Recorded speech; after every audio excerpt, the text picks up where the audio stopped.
17h59, bonsoir Achille Barki. Nicolas Hulot souhaite beaucoup de bonheur à celui qui prendra sa place. Oui, on ne connaît pas encore d'ailleurs son nom. L'ex-ministre de la Transition écologique rentre en ce moment à Paris après quelques jours en Bretagne.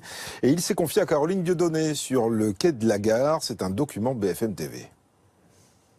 Monsieur Hulot, bonjour. Comment vous vous sentez en rentrant à Paris avant le remaniement? Cœur triste, esprit léger, conscience tranquille. Vous avez pu vous reposer pendant ces quelques jours? Ça n'a pas été un week-end trop agité parce que tout d'un coup tout s'est arrêté. Mais je lâcherai prise une fois qu'on aura fait la passation. Qu'est-ce que vous souhaitez à votre successeur? Que du bonheur. Vous pensez à quelqu'un en particulier? Alors, c'est plus de ma responsabilité. Vous lui souhaitez de reprendre certains dossiers qui vous tiennent à cœur? Je vous en dirai pas plus. Merci. Une rentrée en fanfare pour Emmanuel Macron. Le chef de l'État a fait sa rentrée dans un collège de Laval où il a fait le tour des classes, échangé avec les enseignants et aussi avec les élèves. Des élèves qui lui ont notamment demandé si c'était un privilège d'être président de la République. Je pense que professeur, c'est un beau métier. C'est d'ailleurs une partie de ce qu'on doit faire au quotidien. Moi, c'est pas vraiment un métier que j'ai, président, parce que tu es élu, tu vois. Donc tu fais ça le temps d'un mandat. Tu peux pas dire que c'est un métier. Il y a des compétences comme dans un métier, mais c'est pas vraiment un métier. Mais professeur, je l'ai un peu fait. Je trouve que c'est un beau métier. Et ça sert aussi pour être président, parce qu'il faut beaucoup expliquer et convaincre. Voilà, et cette rentrée scolaire est placée sous le signe des nouveautés, particulièrement pour les CE1 et les secondes. Interdiction du portable au collège, dictée quotidienne et marseillaise obligatoire. Sandra Gondouin.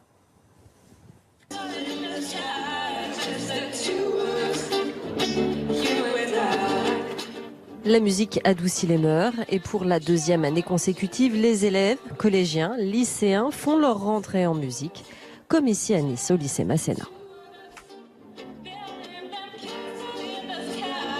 C'est une bonne chose, ça change de ce qu'on peut voir d'habitude. Oui, je pense que c'est plus agréable pour tout le monde. Ambiance plus classique au collège Jean Vigo d'Épinay-sur-Seine, c'est Renaud Capuçon qui a accueilli les élèves au son de son violon. Un mini-concert qui a peut-être déjà créé des vocations. Je crois que je vais m'inscrire. Ça m'a vraiment donné l'envie de jouer un instrument. Les artistes, on vient dans leur école, donc c'est pas du tout comme si eux ils vont quelque part. Donc il y a une forme peut-être de curiosité, et en tout cas ça a été un bon moment, vraiment un bon moment. Messieurs et mesdames, bonne rentrée! Pour la deuxième année consécutive également, le système de classe dédoublée dans les zones défavorisées. Le principe, 10 à 15 élèves par niveau en CP, mais aussi cette année en CE1, ce qui permet un meilleur apprentissage. 15 élèves, ouais. C'est super, c'est top. Quand ils sont trop surchargés, il y a trop de travail, il y a trop de bruit, il n'y a pas de concentration. Mais là, l'année dernière, elle était au CP, il y avait 10 élèves, donc c'est génial. En cette rentrée, les portables sont interdits dans tous les collèges, mesure particulièrement appréciée des parents. On en a parlé, nous on est ravis parce qu'effectivement, sinon ça gêne l'ambiance de travail. Ils sont quand même, lui en tout cas est très accro, donc nous on est ravis. Pour cette rentrée enfin, 85% des écoles maternelles et élémentaires ont choisi de travailler 4 jours par semaine.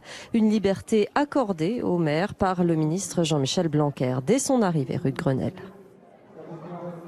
La rentrée balle au pied pour les champions du monde. Oui, les héros du mondial en Russie se sont en effet retrouvés pour la première fois depuis leur victoire à Clairefontaine. Retrouvailles en vue de la préparation du match Allemagne-France de jeudi soir en Ligue des Nations avec 2 petits nouveaux.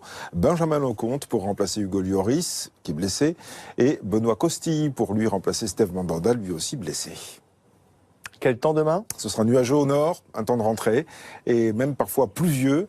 Et en revanche, ce sera ensoleillé sur la moitié sud, temps encore estival, avec des températures de 9 degrés à Aurillac à 19 degrés à Perpignan.